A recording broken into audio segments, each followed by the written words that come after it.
Good morning, Vande Matram. Welcome all of you. So this morning we are going to discuss on a very interesting topic, that is Om Shanti.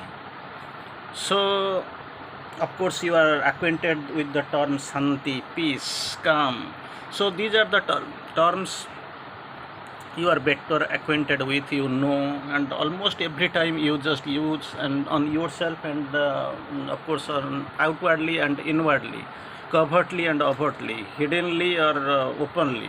These terms you keep using in your daily life, of course in ordinary life and also in the spiritual life. So these the Om Santihi Santihi Santihi.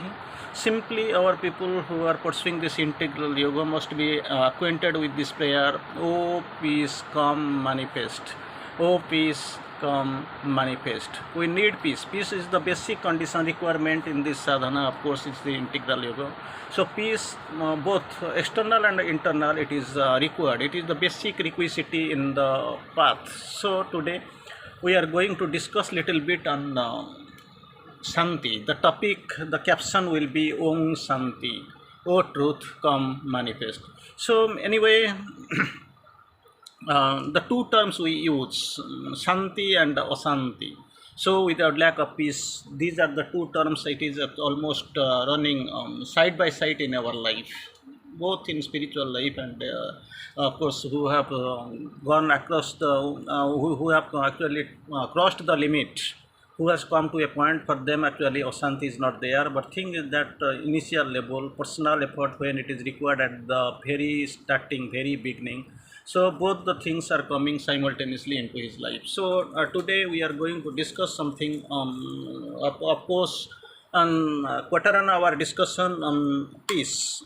Here in the course, very interestingly, what is this peace?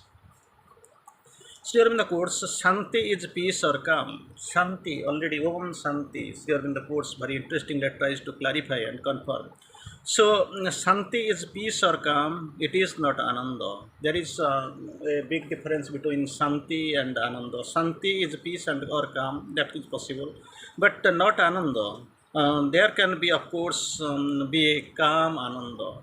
Calm Ananda, calm can be an adjective before Ananda, but thing is that it is different. Shanti is peace or calm. It is not Ananda. There can be, of course, a calm of Ananda. Anyway, Sri Aurobindo moves one more step forward. In peace, there is, besides the sense of stillness, a harmony that gives a feeling of liberation and full satisfaction. Two things are coming if you are in peace or Shanti. So what is that? One is liberation, feeling of liberation and full satisfaction. These are the things coming with peace. So again, I want to quote the sentence of the message, of course. In peace, there is, besides the sense of stillness, one is sense of stillness is there, a harmony is there, and gives the feeling of liberation and full satisfaction. Again, Sri Aurobindo tries to explain about peace and Ananda. Very interestingly, Sri Aurobindo quotes, peace is a sign of mukti or liberation. Already we have seen it gives feeling of liberation, full satisfaction. There is stillness and there is harmony. And here Sri Aurobindo quotes, peace is a sign of mukti. Ananda moves towards the siddhi. Sadhana and Siddhi, the end of the sadhana is Siddhi, and Ananda moves towards the Siddhi, a step forward towards Siddhi in the path of Siddhi. Anyway, Sri Aurobindo tries to clarify in another term, the joy should be deep within. Sometimes we don't know what really peace, what really Ananda, what really the Shanti is there. So suppose sometimes like you are moving tired, moving in the scorching heat. Sometimes you are coming on and sitting under the fan or AC room. Oh, then you feel, oh, what a great Shanti, great peace it is. That is external. Thing is that we don't know what really peace is.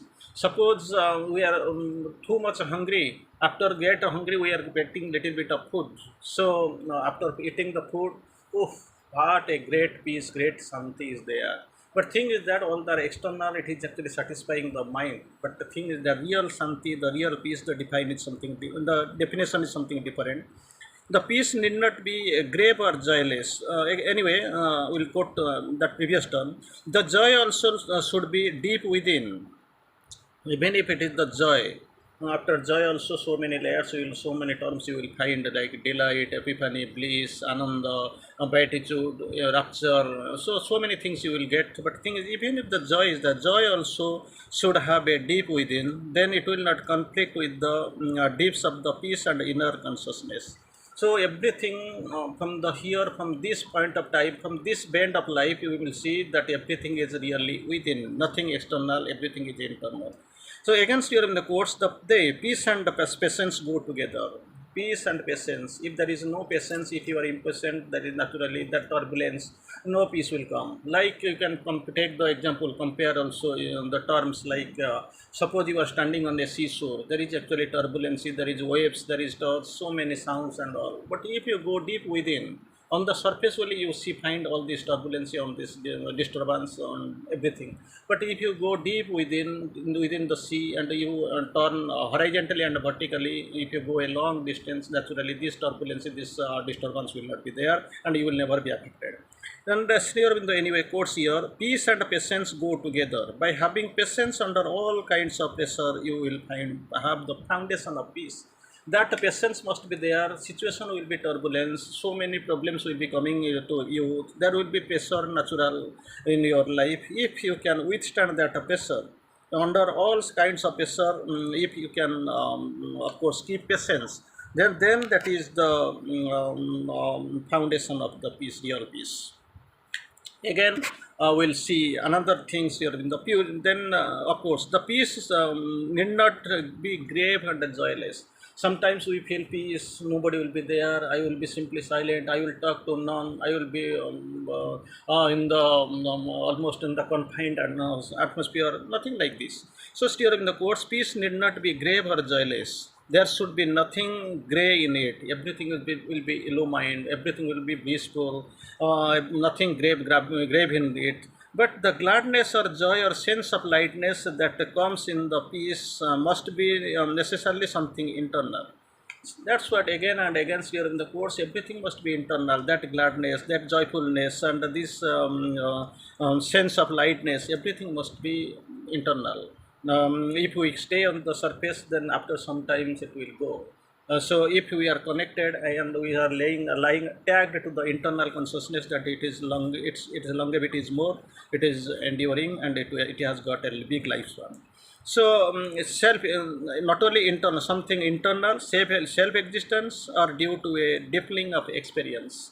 For that, the joy, the peace will come, that will be permanent, that will be actually, of course, it is a long standing, long lasting also. It can be like the laughter of which you speak, that is confined to an external sense or dependent upon it.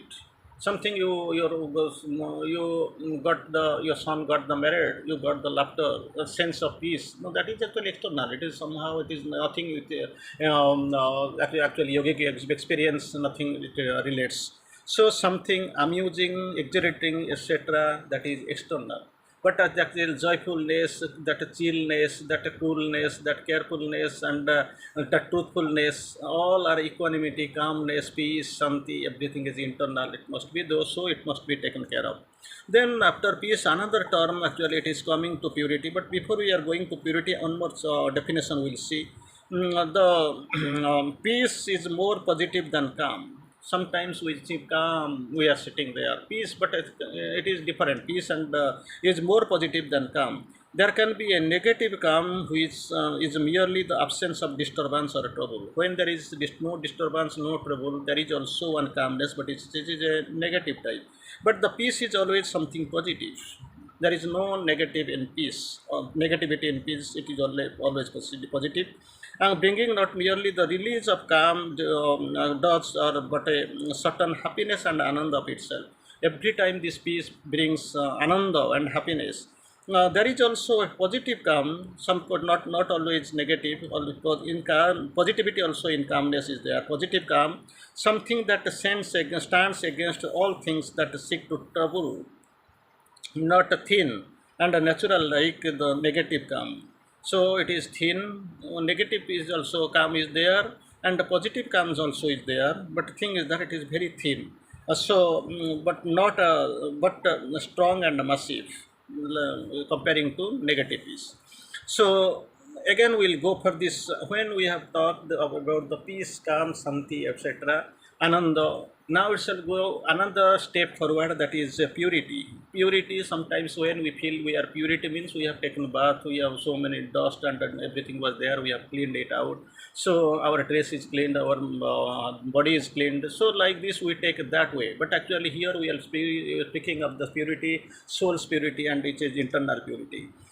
Purity is more condition than in substance. It is a condition than that of a substance. Substance we are taking, these things must be there, it must be cleaned out, or the room will be cleaned, purified.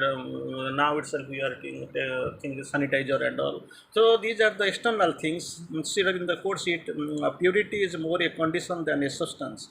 Peace helps to purity. Peace, when it is coming, almost it is positive peace and it is become internal. It helps the purity. Since in peace, disturbing influences cease, because you know in peace no disturbing element will be there. So it helps in the purity in that way, in that circle. And the essence of purity is to respond only to the divine influence.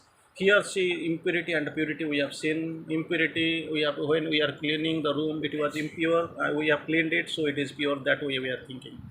Dress was impure, so we have taken it like that. But actually here the purity, that is spiritual purity, which is under the direct influence of the divine, under the only respond to the divine influence, and not to leave it to the not to have an affinity to the other movements. So it is almost the orientation is divine orientation. Again, purity is to accept no other influence but only the influence of the divine. But thing is that we don't know. Yes, okay, it is pure. Rice is pure. Oil is pure. Because this ISO mark is there, it is written, so it is pure. Nothing like this, because it is of the mental phenomenon. It is a surface. It is substance. But thing is that only the divine influence is there in the purity. So suppose you tell me that this gold is pure, means that impurity is gone. So after this impurities, copper and all, it is eliminated. It gets the purity. So when the divine influence is there, it is there also from the itself garland, or from the ring itself. We have removed the impurities, so it became pure. Like this with the divine influence, there itself the goldsmith was purifying the gold ornament, but to bring it into the 24 karat gold. Here the divine is the purifying agent, he purifies. So purity means freedom from the soil or mixture. There must not be anything. As the gold, it has been mixed with something copper, so this ornament has been built. From to reget the original gold, these impurities must be cleared out. So purity means freedom from the soil or mixture. The divine purity is that which is there is no mixture of the troubled, ignorant movements. There copper or something in the ornament, but here the turbid, ignorant movement of the lower nature that disturbs. These are the disturbing elements. Ordinarily, purity is used to mean the common language, freedom from the sexual passion and impulse. That was the Sri Aurobindo quoted. So anyway, sometimes we feel peace. We are facing somebody is resting in the island. Bill Gates goes and asks, "Why are you resting in the daytime?" Those one go and catch the fish. Then the man asking, "What is the purpose? You will gain more. Then you will have peace." This man is asking, answering, "Yes, that's what I am doing. With peace I am here. I have asked something. That's what I am enjoying. And you are running after money matter. After some time you will not be in a position to know what is really peace. That's what I am asking. So I don't have any external attachment." Again, Sri Aurobindo quotes, divine purity is not more wide and all-embracing experience than the psychic. Anything it is related to psychic, but Sri Aurobindo any other quotes that pure Ananda is greater than the psychic. So psychic holds a greater role in purity and peace.